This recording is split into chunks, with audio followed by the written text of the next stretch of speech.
আসসালামু আলাইকুম গাইস, কেমন আছেন সবাই? আশা করি সবাই অনেক অনেক ভালো আছেন। তো গাইজ দেখতে পাচ্ছেন আমি এসেছি সেই বিখ্যাত সলপে, সেই মাঠা এবং ঘোলের দোকানে। তো চলুন বেশি কথা না বেরিয়ে ডিরেক্টলি ভেতরে যাওয়া যাক।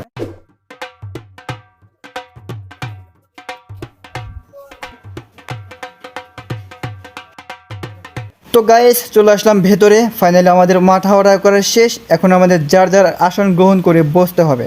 এখানে অনেক ভালো মানের ঘোল এবং মাঠা তৈরি করা হয়, সেই সাথে অনেক দূর দূরান্ত থেকে লোকজন এখানে মাঠা এবং ঘোল খেতে আসে, তাই আমিও চলে আসলাম। তো গাইজ সাথে রয়েছে সাব্বির এবং ক্যামেরাম্যান হিসেবে রয়েছে মোরসালিন। তো ভাগাভাগির দায়িত্বটা সাব্বিরকে দেওয়া হলো।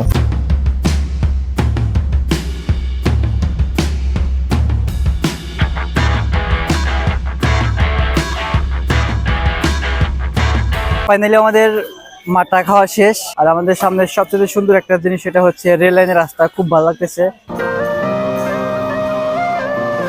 তো ফাইনালি ট্রেন এসে গিয়েছে, আর আমি ট্রেন দেখার জন্য একদম কাছে চলে যাই। তবে ট্রেনের ধমকা হাওয়া কিন্তু অনেক বেশি, সেই সাথে কাছে যাওয়া একদম ঠিক না। তো যদিও ট্রেনের ভিতরে যাত্রী অনেক কম ছিল, তবুও কিছু যাত্রী আমাদের দেখেছেন এবং আমাদেরকে অনেক আনন্দ দিয়েছে।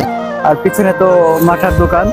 এটা হচ্ছে সেই সলবের বিখ্যাত দোকান। এখানে ঘোল এবং মাঠা খুবই বিখ্যাত। তো ট্রেন যাওয়ার পরে একটু হাঁটাহাঁটি করলাম, আর এরকম রাস্তা দেখলে কার না হাঁটতে মন চায়। তো ফাইনালি সলব আসার পরে আমাদের সময়টা অনেক ভালো কেটেছে, আর বিশেষ করে ঘোল কিংবা মাঠা অনেক সুন্দর, অনেক টেস্ট হয়েছে। এছাড়াও ওই ভাইদের ব্যবহার অনেক ভালো। তো গাইজ সম্পূর্ণ ব্লগটি দেখার জন্য অসংখ্য ধন্যবাদ। নেক্সট টাইমে আরও ভালো ভালো ব্লগ দেখতে অবশ্যই এই চ্যানেল এবং পেজটি ফলো এবং সাবস্ক্রাইব করে রাখুন। বেঁচে থাকলে আবার দেখা হবে। ধন্যবাদ।